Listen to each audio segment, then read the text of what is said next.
Um bocado estranha. Pessoas com a língua completamente azul a jurar que uma substância misteriosa lhes está a mudar a vida. Foco, energia, tudo. Hoje vamos mesmo perceber o que está por detrás disto. É que as promessas, vamos ser sinceros, são muito, mas muito apelativas. Foco total, energia que nunca mais acaba e até proteção contra o Alzheimer. Quem é que não quer isto? A ideia de uma pílula, de uma substância que faz isto tudo, é uau, é super poderosa. E é exatamente esta conversa que está a criar esta febre toda da língua azul. Ok, então vamos lá isto a sério. O que a gente quer fazer aqui é separar as águas. De um lado temos este entusiasmo todo à volta do azul de metileno. Do outro temos os riscos clínicos. E acreditem, eles são bem reais. A gente precisa de perceber o que é que a ciência diz mesmo. E mais importante ainda, onde é que está o perigo escondido? Pronto, para começar, o que é isto do azul de metileno? Bem, não é nada de novo, na verdade. É uma substância que já tem mais de 100 anos. Era usada na medicina, por exemplo, como antídoto para certos envenenamentos. O que é novo, o que é diferente agora, é esta segunda vida que lhes estão a dar como um suplemento milagroso para viver mais e melhor, para otimizar o cérebro. E para percebermos como é que ele supostamente funciona, temos de descer, mas descer mesmo, até ao nível das nossas células.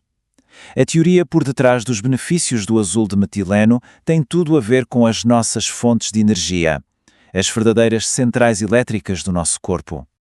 Exato, as mitocôndrias. Pensem nelas como milhares de mini-centrais elétricas dentro de cada célula. São elas que produzem a moeda de energia do nosso corpo, o ATP. E essa ATP alimenta, bem, tudo, desde o pescar de olhos a um pensamento complexo, até correr uma maratona.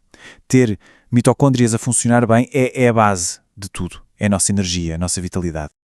E é aqui que a coisa fica interessante. Aparentemente, o azul de metileno, mas atenção, em doses muito, muito baixas, interage com estas nossas centrais elétricas. Como? De 3 formas principais. Primeiro, parece que ajuda a energia a fluir melhor, torna a produção mais eficiente. Segundo, há estudos que sugerem que ajuda a limpar lixo proteico no cérebro, o que é muito importante. E terceiro, age como um antioxidante, a combater os danos logo ali, na origem de tudo.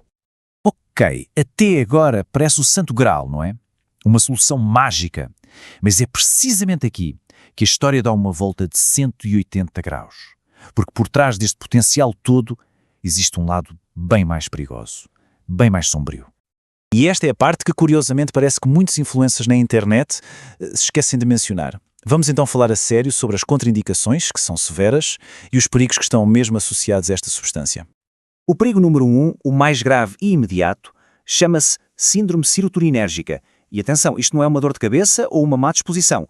Isto pode matar.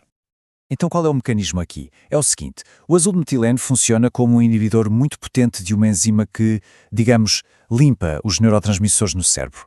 Agora imaginem que alguém já está a tomar antidepressivos comuns como fluoxetina ou sertralina. A combinação é explosiva, causa uma acumulação gigantesca, perigosa e potencialmente mortal de serotonina. É literalmente como provocar um curto-circuito químico no cérebro. Portanto, resumindo, temos aqui uma santíssima trindade de perigos. Primeiro, a síndrome serotoninérgica, com risco de morte. Segundo, a pureza. Muito do que se vende online é de grau industrial, ou seja, pode ter metais pesados como arsénio e chumbo lá no meio. E terceiro, a dose. Este é o fator crítico, e é quase impossível acertar na dose certa fora de um contexto médico controlado. E vamos falar um bocadinho mais sobre esta questão da dose, porque é fundamental. Com o azul de metileno, aquela ideia do se um bocadinho faz bem, então mais um bocado faz ainda melhor, esqueçam. Não só é mentira, como é perigosíssimo. O efeito da substância muda completamente, dependendo da quantidade. Isto explica perfeitamente o conceito. Em doses baixas, o que é que ele faz? Age como antioxidante, protege as nossas células. Mas se a dose sobe, o efeito vira ao contrário completamente. Ele passa a ser um pró-oxidante. Em vez de proteger, começa a causar danos nas células, pode até destruir glóbulos vermelhos, uma coisa chamada hemólise. É o dia e a noite. Ok, com estes riscos todos em cima da mesa, qual é o verdito dos especialistas? Quem é que, mas mesmo sob qualquer circunstância, deve manter-se longe desta substância? Acho que esta frase diz tudo, não é? Não deve ser usado como um polivitamínico. Apesar de ser fascinante em alguns contextos médicos muito, muito específicos, isto não é um suplemento que se compra no supermercado e se toma de qualquer maneira. É um composto químico poderoso, com efeitos no corpo todo. E as contraindicações são, bem, são o que são. não há margem para dúvidas. Mulheres grávidas ou a amamentar, não. Pessoas com deficiência de G6PD, que é uma condição genética, também não.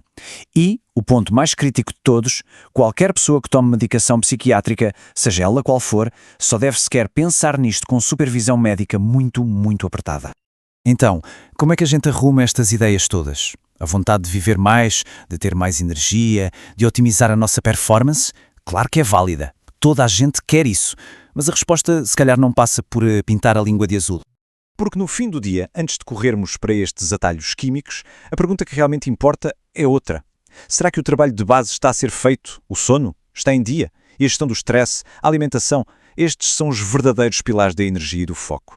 Sim, a ciência por trás disto tudo é fascinante, não há dúvida. Mas a segurança e os fundamentos de uma boa saúde, isso tem de vir sempre, sempre em primeiro lugar.